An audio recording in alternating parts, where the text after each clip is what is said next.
Sup?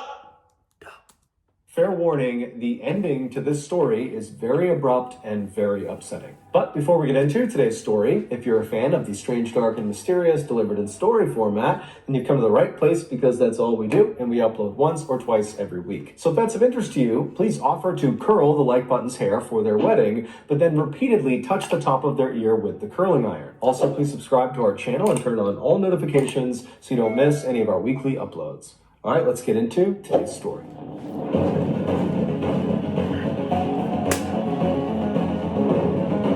Dice roll.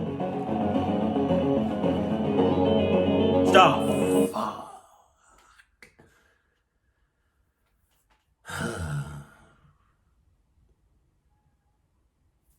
You got me as strangers. You don't know these motherfuckers. Strongsville, Ohio used to be just another typical quiet American suburb. Nice homes, nice families, nice restaurants, and a mall. But in late 2017, a discovery was made in Strongsville that put this town on the map in the worst way possible. To understand this discovery, we need to go back to early 2016 when this town's nightmare began. In early 2016, two longtime Strongsville residents, Bruce and Melinda Pleskovic, received some very exciting news. Their 20-year-old daughter named Anna and her 20-year-old fiance named Jeff had just told them they were expecting a baby girl. And so Bruce and Melinda were totally excited about the prospect of finally becoming grandparents.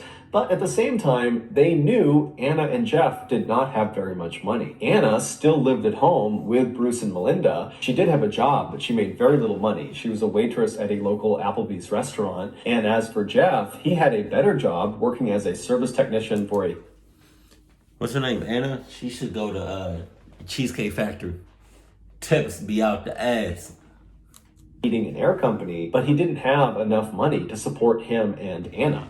In fact, he didn't even have enough money to move out of his parents' home. He was still living with them on the other side of Strongsville. And so this couple, they're really excited about their baby, but Bruce and Melinda are thinking, we really got to find a way to support them because they're just not prepared for this first child. And so Bruce and Melinda, they talked it over and they decided the best way to support this young couple was to tell their daughter if she wanted to, she could invite Jeff to come stay at their house. That way the two of them could be together, and once they had their daughter, Bruce and Melinda could be the great-grandparents and help take care of the baby. And in general, this would allow the couple to just continue to save money and move out when they were ready. And so when they told Anna they were willing to do this, Anna was so happy, she was so grateful. She called Jeff, and Jeff was equally happy and grateful and said, yes, I would love to move in with you guys. So it took several months, but finally in June of 2016, which was the same month that Jeff and Anna welcomed their daughter to the world, Jeff would leave his parents' home and move into Bruce and Melinda's home. And almost immediately after he moved in, he and the rest of Anna's family began experiencing some very strange and disturbing things around their property. Just a few days after Jeff had moved in, he and Anna were home alone. They were on the main floor of the house and they were having dinner at the kitchen table.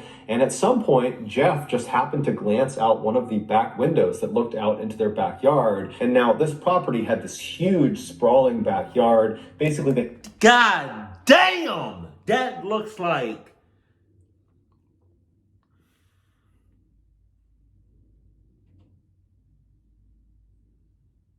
That's a lot of open space. That's a lot of open opportunity for cluckness. all these houses kind of in a row, and they all had almost like a communal backyard, this big open space.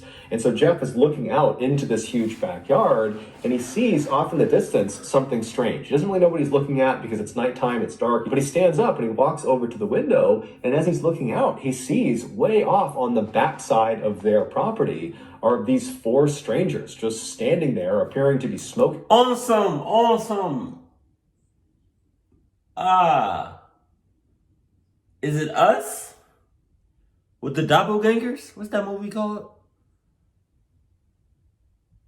I think it's Us. That was a freaky ass movie.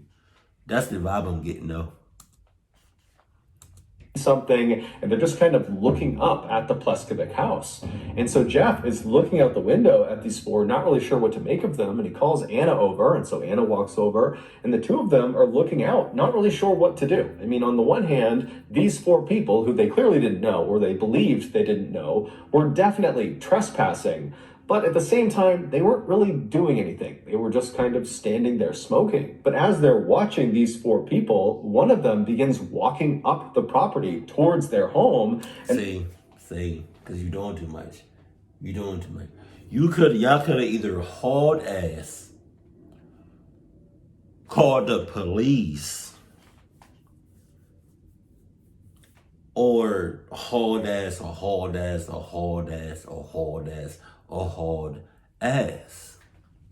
And stops alongside the Pleskovic trampoline, which was in their backyard, and this person begins fiddling with the trampoline. And so at this, Anna's like, you know what, I don't know what they're doing, I feel totally uncomfortable. And so Anna would actually call the police. And so the police, they come out, but by the time the squad car arrived in front of the Pleskovic house, the four people in back must have seen the car, and they took off running. And so when the police officer went in the backyard and looked around, there was no one there, and there was also no sign they were there. There was no dropped cigarette butts or anything. They just kind of vanished. And so the police officer told Jeff and Anna, if they come back, let us know. And so the officer left. And then a little while later, when Bruce and Melinda came home, Jeff and Anna would tell them about what happened, and they would agree that that was totally strange, that in all the decades they had lived in Strongsville, they had never had anybody stroll onto their property and just loiter in the middle of the night. And so for the next couple of days, the family was definitely on edge, but after a little while, this whole incident was largely forgotten about. Fast forward about 5 months to November 2016, and Anna was home alone with her young daughter, and she's playing with her daughter on the first floor of the house towards the front of the house. And as she's playing with her daughter, she suddenly hears what sounds like someone trying to open the back sliding glass door on the back of the house. And so instinctively, Anna thinks, okay, Jeff must be out there, or my parents must be out there, and they don't have a key or something. And so she scoops up her daughter, and she begins walking towards the back of the house to open this door for them. And when she walks into one of the back rooms, before she reaches the back door, she happens to look out one of the windows that looked out into the backyard. And standing right up against the glass is this unknown male figure with his face pressed up against the glass. And so Anna just freezes and stares at this guy, and then this guy, he notices Anna, and he ducks down out of view. And now Anna's thinking to herself, this is the guy. He must have been trying to break in my back door. I'm home alone. I don't know what's going on here. I don't know if he's going to try to break in again. And so she just turns and runs back towards the front of the house. She runs upstairs. She goes in the bedroom. She locks the door, and she calls the police. But by the time the police come out there and they look around, they can't find this unknown figure that was at the back of the house, and there's no sign of an attempted forced entry. And so unfortunately, they told her, look, I'm sure this was very traumatic for you, but there's really nothing we can do here. There's no evidence to suggest who did this. And so please just, keep your house locked. And if you see anybody suspicious on your property, call us back. And so naturally, after the police left and Anna had a chance to contact Jeff and her parents, they were horrified and they rushed home to comfort her. And then after the initial shock of this incident had worn off, the family began to speculate, do you think this might be connected to those four strangers we saw on our property a few months ago? Yes! It just seems odd that those two things would happen so close together. And then the family began to think, okay, well then, who is this person? Who are these people? What do they want? Why are they targeting us? What's going on? Because as it was, the Pleskovic family, they didn't have any enemies, at least none that they knew of. If anything, the people of Strongsville adored this family, especially Melinda, the mother. For the past 20 plus years, she had been a middle school teacher in town, and her students adored her. She adored her my ass. She looks sus as hell. Also a big-time soccer coach in the community, because she had played in college and she was still very passionate about it. So she was this amazing coach. And in the eyes of many parents in the Strongsville community, Melinda was a bit of an inspiration, because she was not only the mother to Anna, she was also the mother of an 18-year-old boy named Kyle who had Down syndrome and was nonverbal. And Melinda just had this unbelievable way with him where she was so good to him. She incorporated him in everything. She got him so involved. She gave him the best life he could possibly have. And so anytime you saw Kyle with his mother, Kyle would be all smiles. Even though Kyle couldn't speak, it was so obvious his mother made him incredibly happy. But regardless of the reason for these strangers to be lurking around their property, the Pleskovic family was now totally on edge and found themselves constantly looking out the windows, especially at night, in fear these strangers were going to come back and might try to break in again. And unfortunately, these strangers would come back. In January of 2017, so 2 months after Anna saw that unknown figure at the window and heard the back door sliding around, Bruce's car was broken into. It was sitting in the driveway of their property. Someone got inside of it and stole his laptop. And so Bruce, he calls the police and he says, I've got to believe this has to do with the people that are harassing my family. And the police believed him and they began looking around and asking around, but they could never track down the laptop or the thief. And so once again, the family... How about putting some cameras up? Did I ever, all this shit that's going on? No cameras?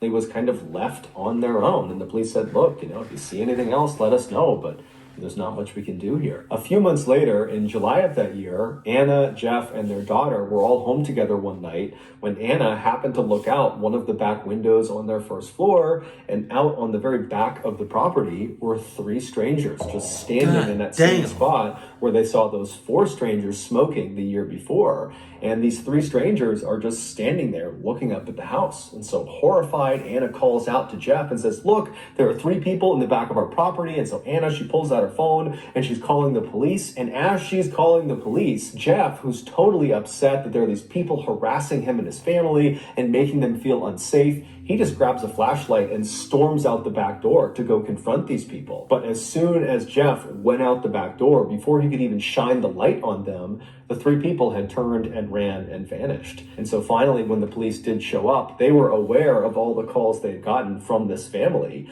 And so they went out there and they did a serious search for these 3 strangers. But like always, nothing was found. And so the family once again was told, if you see anything else, let us know. The following month, which was August, Anna was home with her daughter, along with her mother, who was upstairs. And as Anna is in the front of the house in the playroom with her daughter, she hears the sound of somebody trying to open that back sliding door.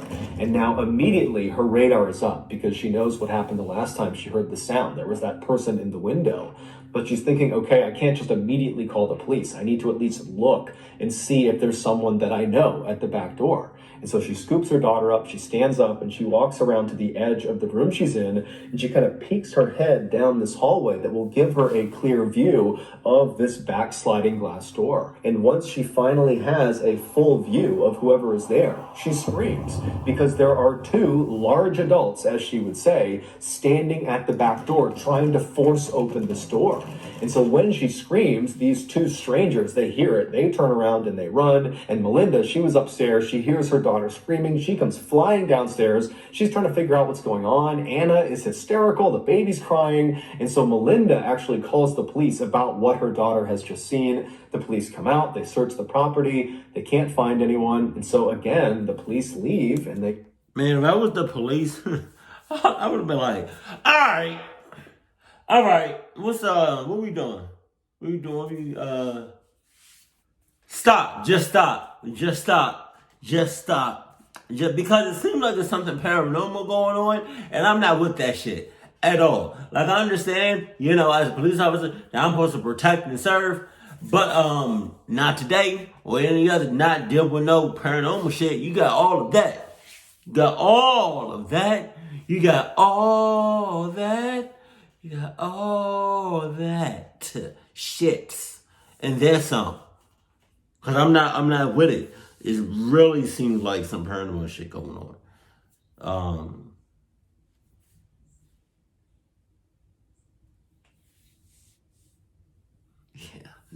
You got it. Tell the family, look, I'm sorry this is happening to you, but we can't do anything. So please just let us know if anything else happens, and we'll be out here as soon as we can. We're bound to catch these people, but right now we just don't have much to operate on. The following month, which was September, one of Melinda's car keys would go missing. And whoever had these keys, whoever had stolen these keys, would use it to randomly start Melinda's car in the middle of the night. And they also used it to set off her car alarm at odd hours of the night. And then also during this time frame that her keys were missing, they also discovered that there were nails jammed into the tires of Bruce's car. And so, of course, the family calls the police and tells them about what's going on, but the police can't do anything. And so, very frustrated, Melinda actually takes to Facebook and posts that someone's stolen her keys. And why don't they get security cameras? I still don't understand why they're not doing that. Please just give them back. And just overall, she's pleading with whoever is harassing her family to just leave them alone. But unfortunately, this post would not do anything. The harassment would continue. A month later, on October 19th, Jeff was home alone when he heard the sound of the backsliding glass door rattling. And now he knows that every time this has been heard by Anna, that there's always some stranger at the back door. And so Jeff grabs the family dog and he very carefully turns and looks down that hallway towards the back door to see who this is. And right as he pokes his head out, he sees there's this large adult figure with a hood up trying to open this back door. And so the dog sees this person and starts barking and running towards the door. Jeff runs after the dog, and this big person outside who's trying to break in, he sees the dog, he sees Jeff running, and he turns and he runs away. And so Jeff and the dog, they stay inside the house and they watch this guy just take off across the property and disappear into the trees. And Jeff would call the police, but like always, okay. He probably should. Next time this happens, back door and all that, maybe they should keep it unlocked and get ready, put them dukes up, for that fight. Or, next time it happens, open up the door while they're there. They're ready for that fight. I don't know, man. Or pop, I don't know. These came out and there just was nothing they could do. 4 days later, on October 23rd, Jeff, along with his young daughter and Bruce, they went to the local Applebee's where Anna worked to have dinner there and have Anna wait on them. And then after they were done eating, they said their goodbyes to Anna, they left the restaurant, they hopped in their cars, and they drove back to their house. When they got there, Bruce was the first up the steps, and he got to the front door and it was locked, and so he knocked. And Kyle, his son, he came and unlocked the door. Bruce went inside, followed closely behind by Jeff, who was holding his daughter. They get inside and Bruce walks through the house to the back of the house where the kitchen is. He flips on the lights and there's something on the kitchen floor. And when Jeff sees it, he immediately turns around and runs out of the house carrying his daughter. He grabs Kyle along the way and just takes them straight out of the house. And then once Jeff was outside, he called 911. And when you listen to his 911 call, it sounds like Jeff is unable to process what he has just seen. 911, what's the address of your emergency? Somebody's been attacked in my house. Somebody's been what? Attacked. They attacked who? Who was attacked? Mel Pluskevich. Mel Pluskevich was attacked. He was attacked by whom? Do you know? No, we just came home. She's on the kitchen floor. Jeff and Bruce had just discovered Melinda lying on the kitchen floor. She'd been stabbed over 35 times and oh my God.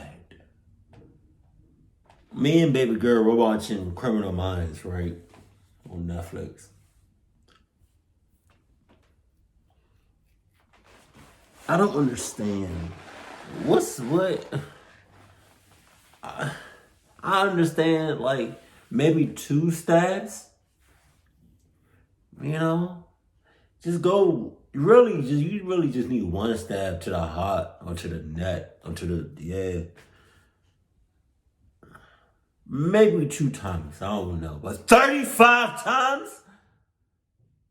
35 times.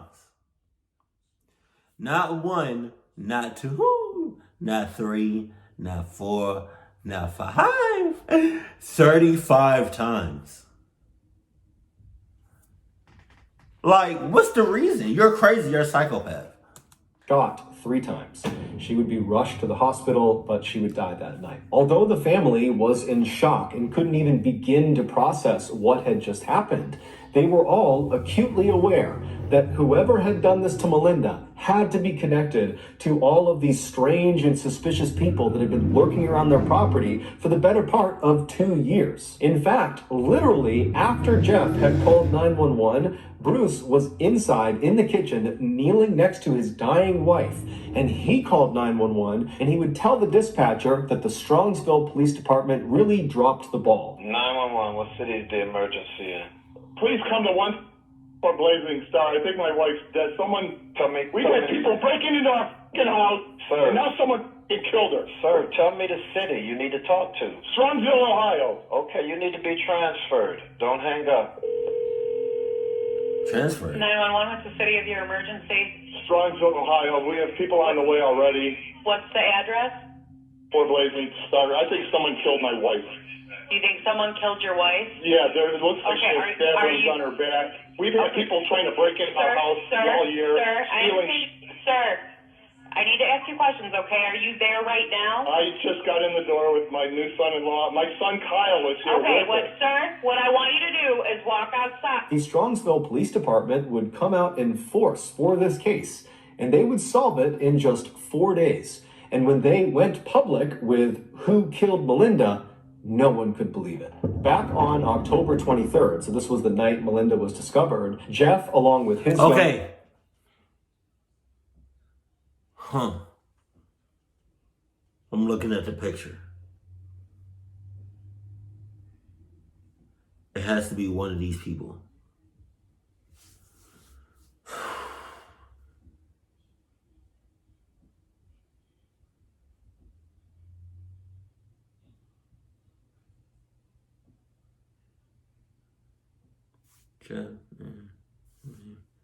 Who is the one in the Melinda? Who is the one in the middle? Who is that? I don't know who that is in the middle, but I'm gonna say her. I'm gonna say it was her. I don't know. Or maybe it was Jeff. I don't want to say it was Kyle or Bruce.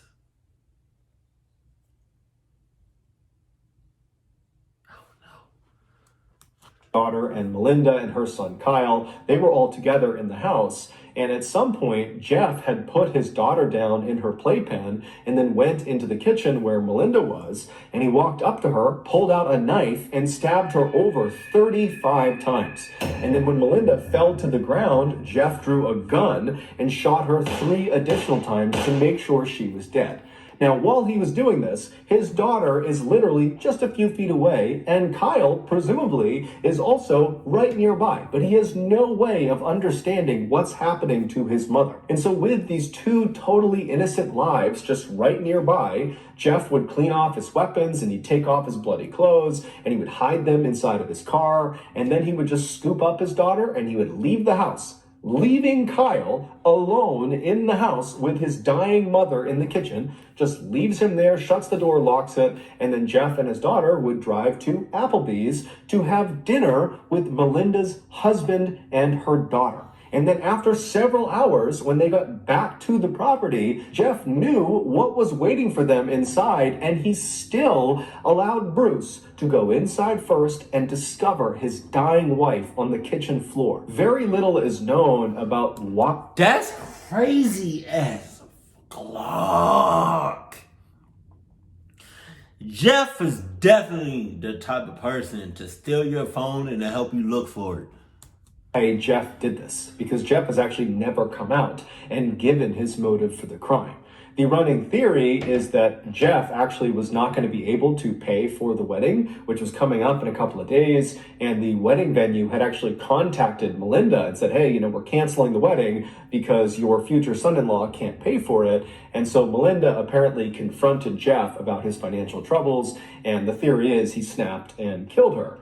However, that can't possibly be the entire story for why he did this, because it would turn out Jeff was found to be responsible for literally every single suspicious event that had taken place around the Pleskovic property leading up to the attack. Meaning, every time they had seen strangers lurking around their property or people trying to break into their house, that had been because of Jeff. Either it was literally Jeff outside being one of these suspicious people, or he had asked friends or hired someone or groups of people to pretend to be suspicious people on the property, or Jeff had been the only person to see these suspicious people, and then miraculously when other people attempted to look outside, they were gone. And so obviously Jeff was lying. And so I actually had the opportunity to speak with one of Jeff's childhood friends who was actually living roughly in the Strongsville area when this horrible murder took place. And what this person told me is that what is kind of generally accepted as why Jeff did this, according to the people in Strongsville, is that Jeff apparently loathed Melinda. Even though she had opened her house to him, he loathed her. And as soon as he moved in 2016, he began plotting to kill her. And so all of these suspicious events... Loathed? Like despise? Like hate? Is that what that means? Something like that? were Jeff's attempt at building this really intricate alibi that they had these strangers out there that were targeting this family, and so that when she would ultimately be killed by him, it would look like these strangers had done it. And at first, it totally worked. Everybody believed, the police, the family, friends, that strangers had broken into the house and killed Melinda. In fact, there was so little suspicion on Jeff after her murder that Jeff actually served as a pallbearer in Melinda's funeral. But God damn! What is... There's some sick ass people out there. Hold on.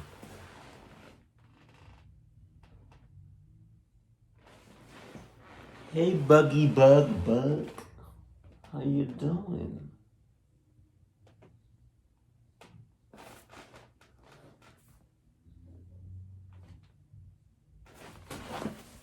Hey, Buggy Bug. Hold on.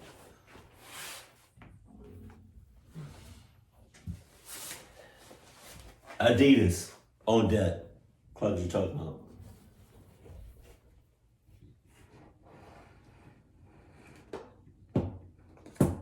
Ew, Jesus. It was like a little crack. Snapping and popping, cracking, blocking.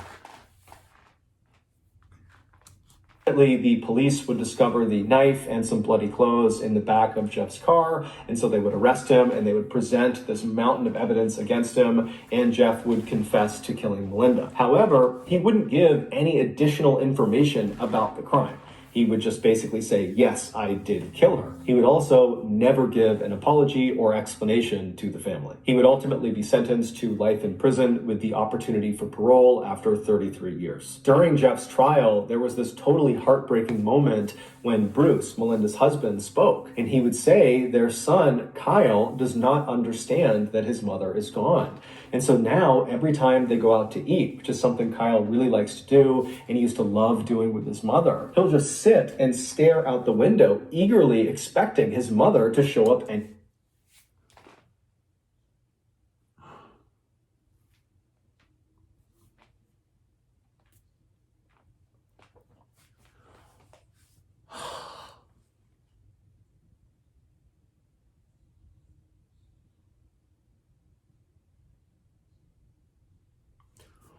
Ooh, I'm getting teary-eyed. Oh my God.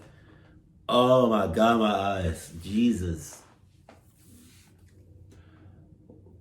How could anybody, you have to have no heart to do shit like that. Oh God, so now,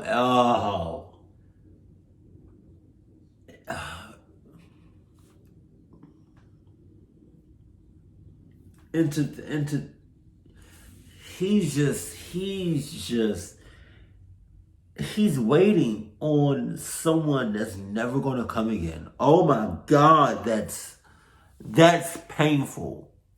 That's sad as shit. And the fact that Jeff did that to him. Can we get a cluck you, Jeff? Down in the comment section? Because Jesus, man. minute. But of course, she never does. So that's going to do it, guys. If you got something out of today's episode and you haven't done this already, please offer to curl the like button's hair for their wedding, but then repeatedly touch the top of their ear with the curling iron. Also, please subscribe to our channel and turn on all notifications so you don't miss any of our weekly 1 or 2 video uploads. We are now selling merchandise like flannels and hats and sweatshirts and all sorts of stuff. If you're interested, go to shopmrballen.com. If you want to learn about upcoming deals and promotions for our shop, go to our shop's Instagram page. The username is just shopmrballen. If you want to get in touch with me, you can direct message me on Instagram or on Twitter. My username for both platforms is the same. It's just MrBallen. I also have a ton of content over on TikTok where my username is also MrBallen. We also have a second YouTube channel just called MrBallen Shorts where we post random short videos and lost episodes. We also have a Facebook page just called MrBallen where we post condensed versions of the longer episodes you see on YouTube. If you have a story suggestion, please submit it to our subreddit just called MrBallen. It's linked in the description below. So whether I see you on Instagram, Twitter, TikTok, Reddit, YouTube, Facebook, or some combination, just know that I really appreciate your support. And until next time, that's going to do it. See ya. I'm just thinking about that kid that's just waiting on his mom to come. Oh my God, my heart broke. I'm so sorry. 33 years or days or something like that. 33 years. And then he might get parole. Like, what? The justice system is clucked. I promise you that. Because let an African American do that shit. Oh, he getting 18 years to life. Or he getting like 18 life sentences. Like, what? Come on, 33 years? And you might be on parole. Like, oh my God, man.